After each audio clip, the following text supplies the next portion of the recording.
Good afternoon students, how are you? कैसे हैं आप सब?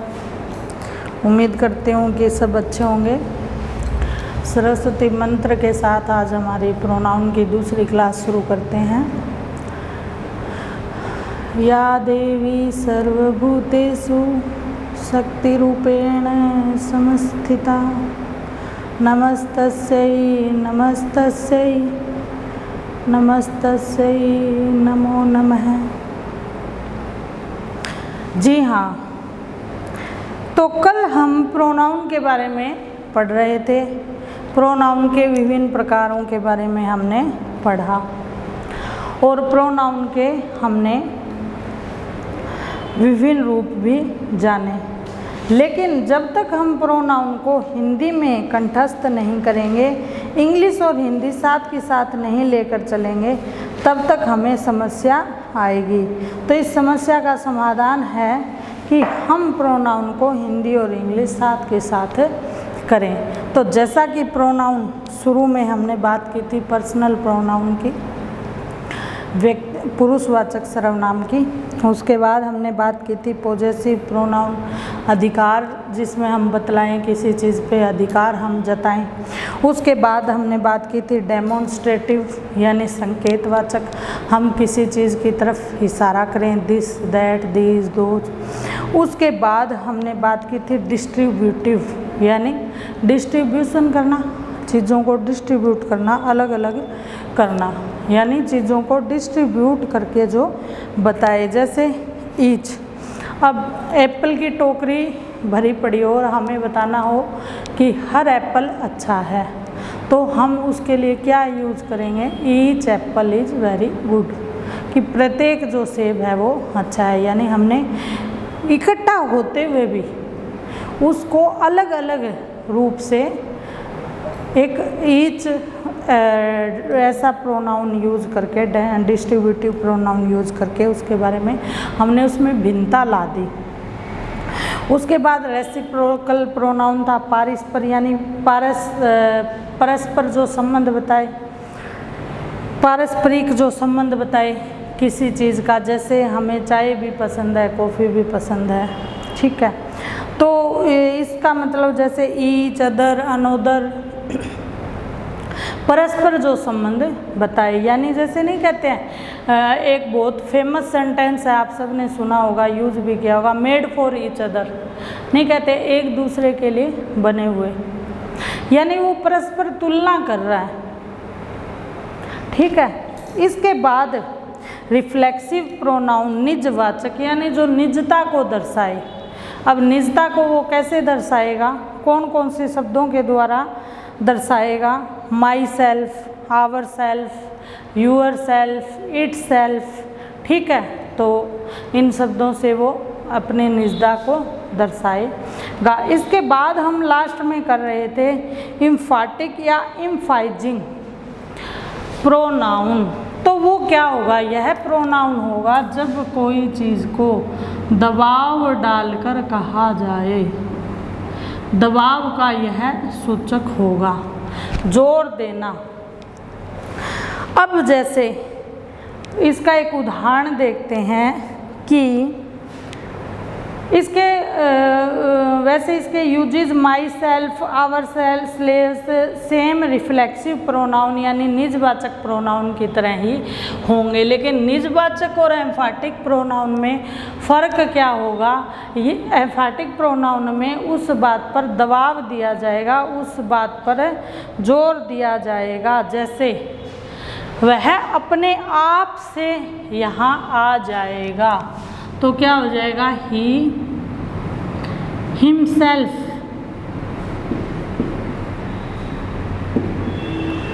Do this, does this work आ जाएगा, या फिर क्या आ जाएगा? ही, हिमसेल्फ, क्या आ जाएगा? ही हिमसेल्फ कम्स हेयर, या ही हिमसेल्फ गोज देयर, वह अपने आप वहाँ चला जाएगा। मैं यह कार्य अपने आप कर लूँगी। जैसे ही हिमसेल्फ गोज़ देयर, उसी तरह जैसे वह अपना काम खुद कर लेगा तो ही himself do his does he his work. ठीक है, तो इस तरह से इस सेंटेंस का प्रयोग हम करेंगे। उसके बाद आता है इंटेरोगेटिव प्रोनाउन और रिलेटिव प्रोनाउन। अब ये दो प्रोनाउन हैं, इनके आप एग्जाम्पल देखिए, इंटेरोगेटिव प्रोनाउन और रिलेटिव प्रोनाउन। इंटेरोगेटिव मतलब प्रश्नवाचक सर्वनाम और रिलेटिव मतलब संबंधवाचक। अब इनके जो एग्जाम्पल है आप देखिए, who, whom, whose, what, which, when। अब इनके जो उदाहरण हैं वो सेम टू सेम है, लेकिन इनके प्रयोग में विभिन्नता कैसे आएगी या फिर हम कैसे इसका आकलन करेंगे कि यह रिलेटिव प्रोनाउन है और यह इंटेरोगेटिव प्रोनाउन है। तो देखिए, सबसे पहले हम देखते हैं रिलेटिव प्रोनाउन को, यानी जो रिलेटिव प्रोनाउन है वह क्या होगा, संबंध बताएगा।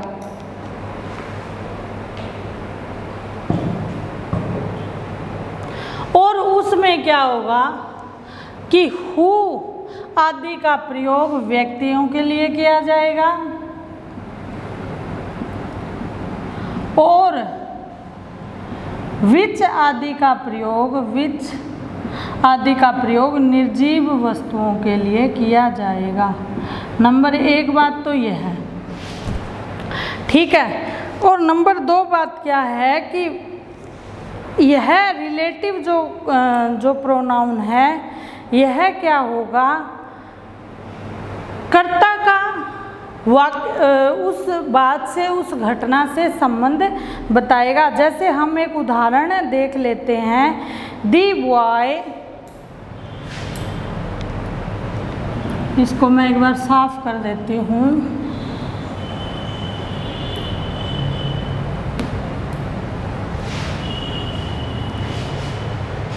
और इनडेफिनेट को भी हम नीचे ले आएंगे, पहले इन दोनों में फ़र्क देखते हैं।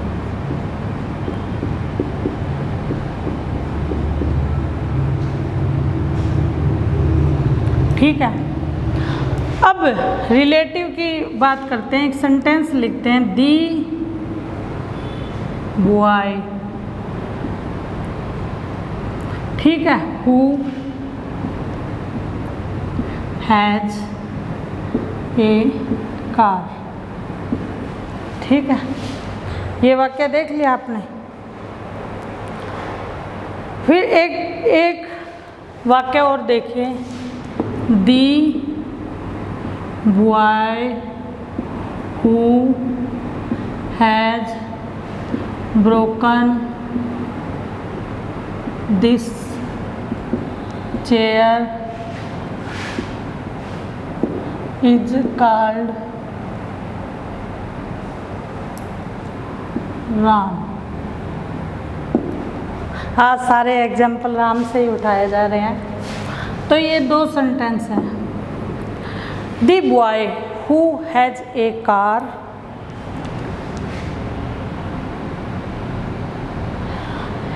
एक ऐसा लड़का जिसके पास एक कार है, और विच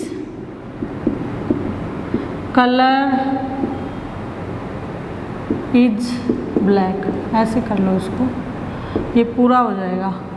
अब सबसे पहले तो इस वाक्य में आप प्रोनाउन छांटिए, तो हु प्रोनाउन है, उसके बाद विच प्रोनाउन है, इसमें आपको दोनों ही कंडीशन कंप्लीट हो जाएगी। अब सबसे बड़ी बात यह है, इंटेरोगेटिव है या रिलेटिव है, सबसे पहले तो हमें यह छांटना है।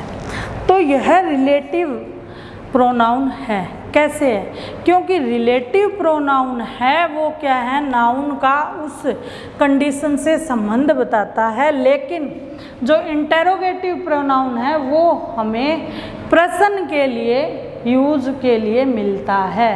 जैसे उसके एग्जाम्पल देखेंगे हम बाद में, पहले हम इसको समझते हैं। दी बॉय लड़का, हु हैज ए कार जिसके पास एक कार है, और जो विच यानी यह विच कार के बारे में बता रहा है, और कार क्या है, निर्जीव है, इसलिए यहाँ पे किसका प्रयोग होगा, विच का प्रयोग होगा। और लड़का है वो क्या है, सजीव है, तो यहाँ पे किसका, हु का प्रयोग होगा। जैसा कि आपको मैंने कंडीशन में बताया है, उसका कार का जो कलर है वो ब्लैक है।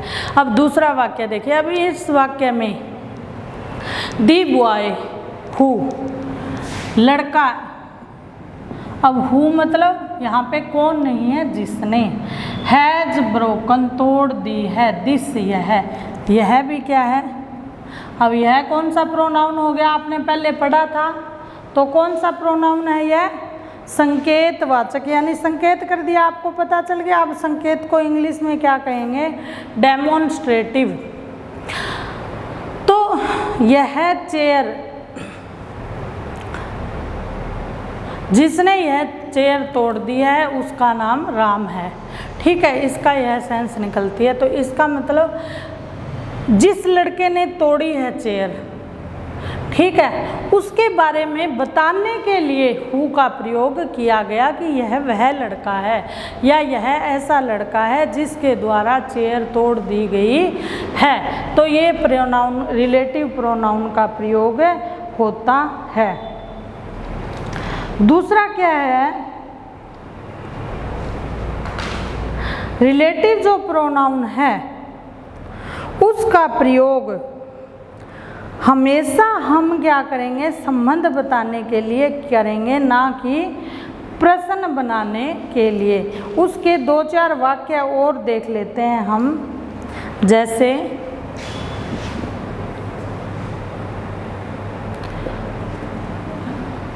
रिलेटिव प्रोनाउन और इंटेरोगेटिव प्रोनाउन में आपको फ़र्क समझ में आना चाहिए। सबसे बड़ा फ़र्क क्या है कि रिलेटिव प्रोनाउन है वो क्या है कि रिलेशन बताएगा, जिस स्थिति की बात की जा रही है, जो सेंटेंस है उसका कर्ता से क्या रिलेशन है, कर्म से क्या है, उसके बारे में एक्सप्लेन करने के लिए हेल्प करेगा। जैसे एक वाक्य देखते हैं, the table on which you were, the table on which, ठीक है, विच क्या है, you are sitting is made for teak, this chair on which you are sitting, which you are sitting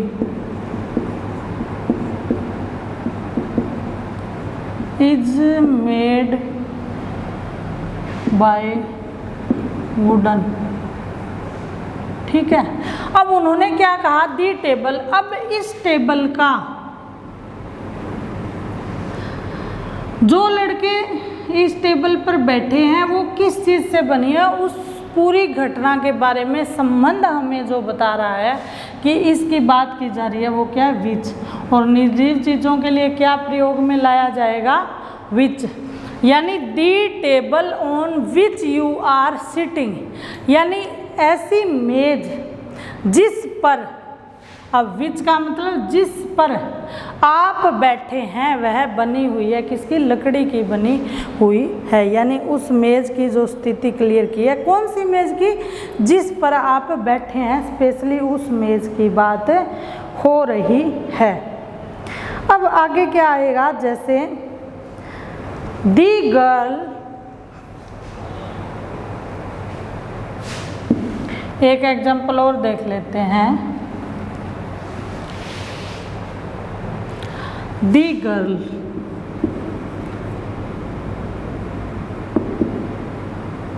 who got the prize,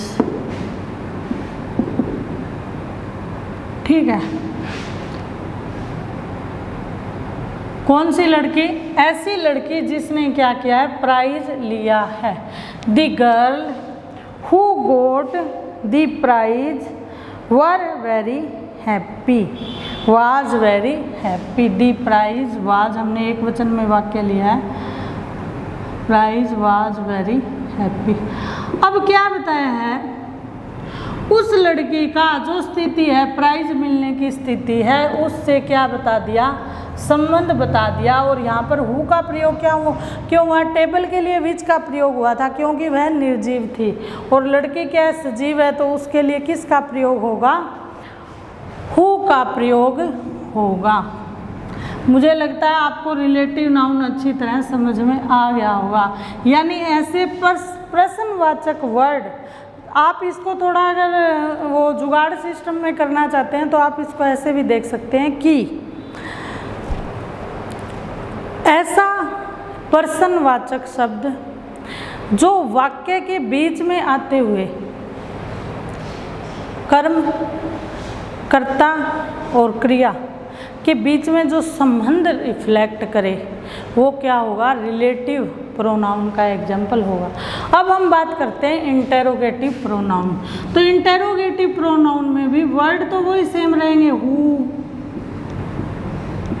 whom, what, why, when, which। ठीक है, कितने question mark, जितने W वाले word हैं, question mark वाले हैं, वो सारे किस में आ जाएंगे, इंटेरोगेटिव प्रोनाउन में आ जाएंगे। अब इंटेरोगेटिव का एक एग्जाम्पल देख लेते हैं, जैसे who is coming to teach you. अब मैं आपसे पूछूं कि मेरे से अगली क्लास में आपको पढ़ाने कौन आ रहा है, who is coming to teach you. अब रिलेटिव प्रोनाउन का अपन ने सेंटेंस देखा था और ये सेंटेंस देखा है, आपको रात दिन का फ़र्क है। सबसे पहले क्वेश्चन वाले जो वाक्य हैं उसमें डब्लू फॉर्म के जो वर्ड हैं वो पहले आते हैं, यानी कर्ता से भी पहले आते हैं। लेकिन रिलेटिव में हमेशा डब्ल्यू वाले जो वर्ड हैं, क्वेश्चन वाले वो वर्ड हैं, वो बीच में आएंगे और वो कर्ता और क्रम का संबंध बताएंगे। और इसमें सीधा क्वेश्चन पूछा जा रहा है कि आपको पढ़ाने कौन आ रहा है, या फिर आप कहो कि यह कोई भी चीज़ है, यह किसकी है, हुज बुक। जैसे किसकी बुक चुराई गई है, हुज बुक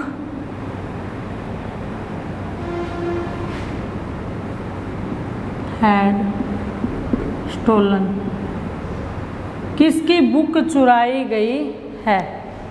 ठीक है,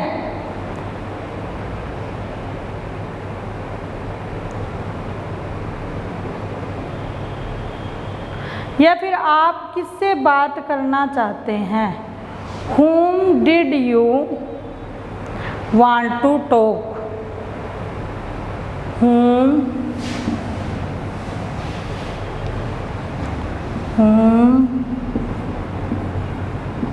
did you। अब डिड के बाद मैंने आपको बताया था कौन सी फॉर्म लगेगी, वर्ब की first form, want to talk to. ठीक है, आप किससे बात करना चाहते हैं, तो यह क्या हो जाएगा, whom did you want to talk to। ठीक है, तो इस तरह के जो वाक्य हैं वो कौन से प्रोनाउन में आएंगे, इंटेरोगेटिव प्रोनाउन में आएंगे। इंटेरोगेटिव प्रोनाउन में भी वही शर्त लगेगी कि जानदार वस्तुओं के लिए, सजीव वस्तुओं के लिए हु, हुम, हुज इनका प्रयोग होगा, और निर्जीव चीज़ों के लिए या बेजान चीज़ों के लिए किसका प्रयोग होगा, विच का प्रयोग होगा। सेम कंडीशन है।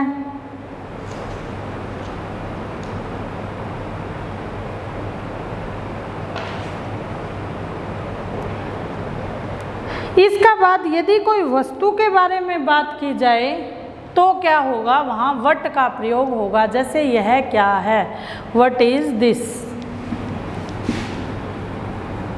What is this. अब यहीं अगर हम किसी व्यक्ति के बारे में बात करें तो क्वेश्चन क्या बन जाएगा, who is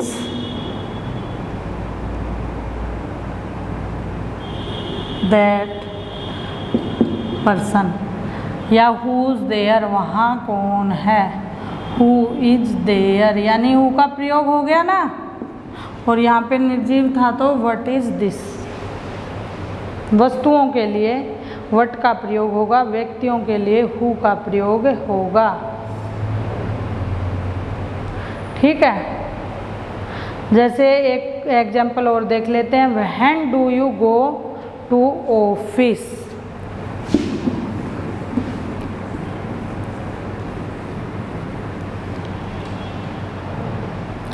When do you go to the office। अब आप ये देखिए, अगर आपने थोड़ा सा भी ध्यान से क्लास लगाई, आप हर बात को पकड़ पा रहे हैं कि यू बहुवचन आ गया तो डू का प्रयोग होगा, डज का नहीं होगा।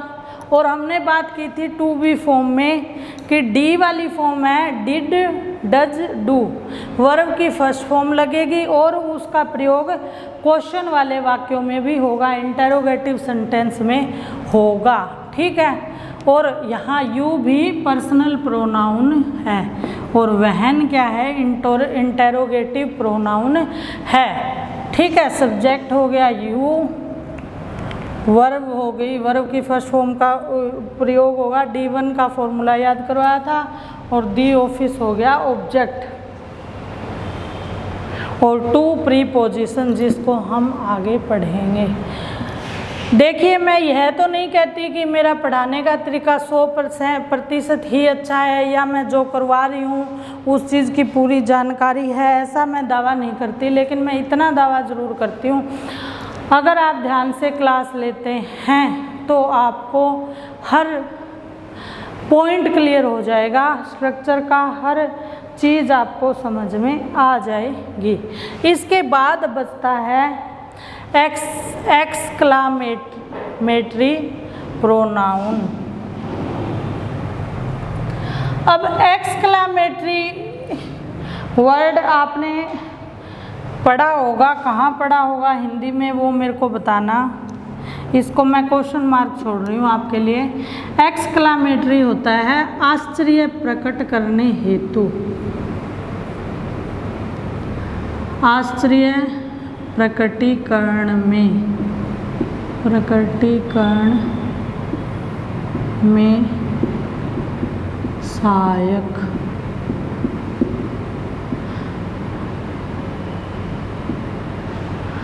अब एक्सक्लामेटरी आश्चर्यजनक, यानी हमें किसी बात में आश्चर्य प्रकट करना हो।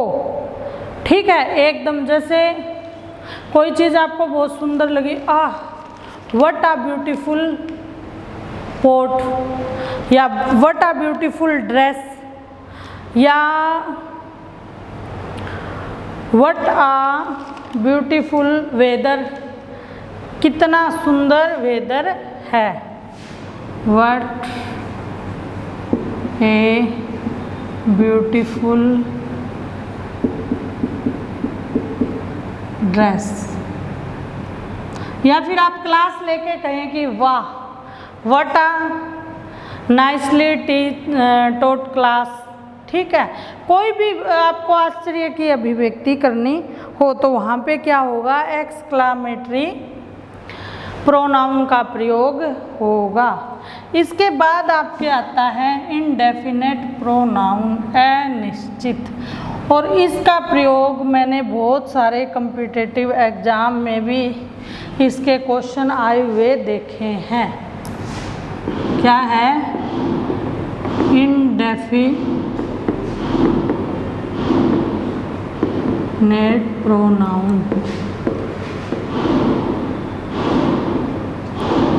इनडेफिनेट का मतलब आपने जहाँ पे हमें वाक्य में फॉर या सिंस का प्रयोग करना सीखना था वहाँ पे आपने इसका प्रयोग देखा होगा। ठीक है। इनडेफिनेट का मतलब क्या होगा, वहाँ आपने इस शब्द को आया हुआ देखा था होगा। इनडेफिनेट का मतलब होता है अनिश्चयवाचक। अनिश्चय यानी कोई भी चीज़ है उसके बारे में हमें फिक्स कुछ नहीं पता है, हम उसके बारे में फिक्स कुछ नहीं कह सकते। जैसे कौन से वर्ड इसको डिनोट करते हैं, तो इसको डिनोट करने वाले शब्द जैसे एवरीबडी। अब मान लो 200 लोग खड़े हो और वहाँ एवरीबडी कह दिया, इसका मतलब निश्चित नहीं है ना, प्रत्येक की बात कह दी। या फिर इनमें से कोई somebody, anybody,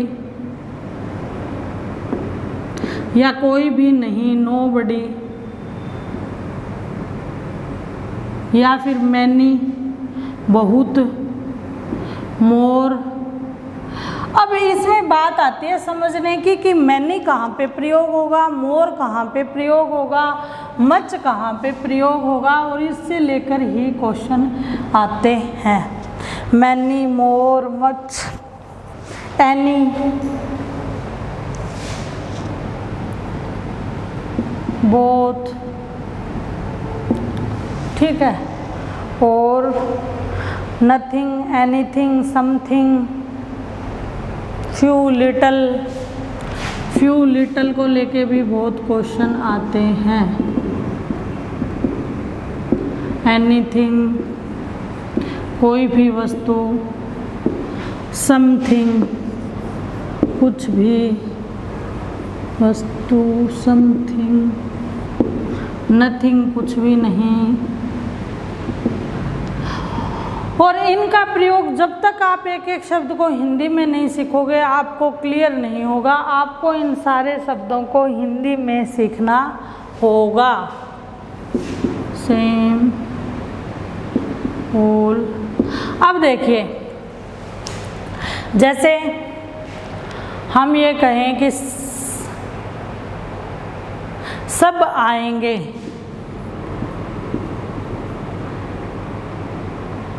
everybody will come. ठीक है। सब नाचेंगे, एवरीबडी विल डांस। कोई नहीं नाचेगा, कोई नाचेगा, एनीबडी। अब कोई भी डांस कर सकता है, एनीबडी कैन डांस। ठीक है। अब देखिए, इस फ्यू का मतलब भी कम होता है और लिटिल का मतलब भी कम होता है। अब मैनी का मतलब बहुत और मोर का मतलब भी बहुत, लेकिन इनका प्रयोग है वो मात्रात्मक स्थिति में देखा जाता है। जैसे मैनी होगा वो क्या होगा, सजीव वस्तुओं के लिए प्रयोग किया जाएगा। जैसे many girls were dancing there, बहुत सारी लड़कियां हैं वो वहाँ डांस कर रही थी। अब मोर गर्ल नहीं आ सकता वहाँ, या मच गर्ल नहीं आ सकता। अब मोर किसके लिए आएगा, मच जैसे कोई भी लिक्विड क्वांटिटी है उसके लिए मच आ जाएगा। How much milk you want. ठीक है, आप कितना दूध चाहते हैं, या फिर किसी भी, आपको इसको एक एक का मीनिंग क्लियर होना चाहिए। ये होंगे इनडेफिनेट प्रोनाउन, अनिश्चयवाचक सर्वनाम। ठीक है, तो आज की क्लास हमारी यहीं समाप्त होती है। अगली क्लास में हम वर्ब के बारे में बड़ी अच्छी तरह से पढ़ेंगे। आशा करती हूँ कि आपको प्रोनाउन हैं वो क्लियर हो गए होंगे। फिर भी अगर कोई डाउट है तो जैसे टेंस की एक होलसम क्लास लगी थी वैसे ही कल मैं कुछ एग्जाम्पल के साथ आपको प्रोनाउन बताऊंगी। इसको आज हमने मोटे तौर पे किया है, कल हम इसका संक्षिप्त रूप है वो बड़े अच्छे से करेंगे। तब तक के लिए बाय। और आपने मेरी क्लास को इतने ध्यान से सुना उसके लिए आपका बहुत बहुत धन्यवाद।